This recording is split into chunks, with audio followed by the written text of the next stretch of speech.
It's midterm season for university students, but instead of writing the exams on campus, they're typing and clicking away at home, making it more challenging for post-secondary schools to ensure the big test is being taken fairly. The college has like a whole module you have to do on academic honesty now, and it seems like it's a lot more heavily enforced than when I was in school 9 years ago. So for this upcoming test, everything is open book because they can't really stop you with online. So it's just kind of, if they catch you, then they catch you. But otherwise, yeah, it's like there's not much they can do as far as I know. Aaliyah Clark says instructors find themselves in a tough position trying to make authentic learning experiences, including when it comes to tests. Each professor kind of has their own way of running their courses, especially online.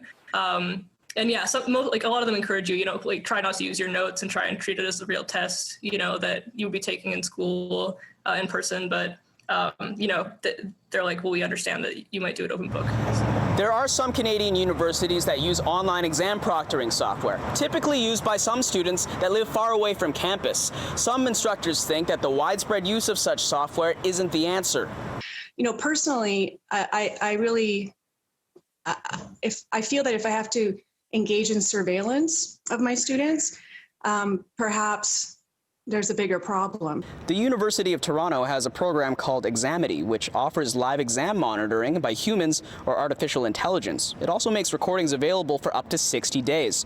Instructor Janice Morris questions the purpose of such software when she says all the work that educators give out, including exams, exist for students to demonstrate learning outcomes.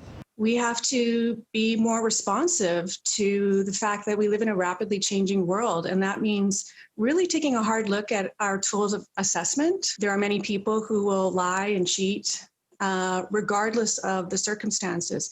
So with that in mind, if that's true, especially in the post-secondary landscape, what is the surveillance software, proctoring software really accomplishing? Morris says the key is to become a more effective educator by focusing on demonstrating learning outcomes and constructing assignments and exams that don't need proctoring.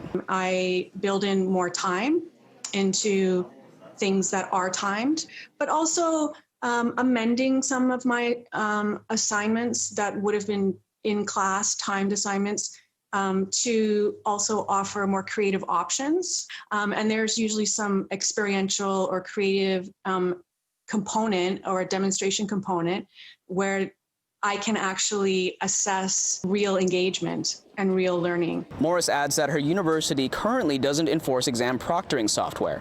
In Vancouver, Kier Junos, City News.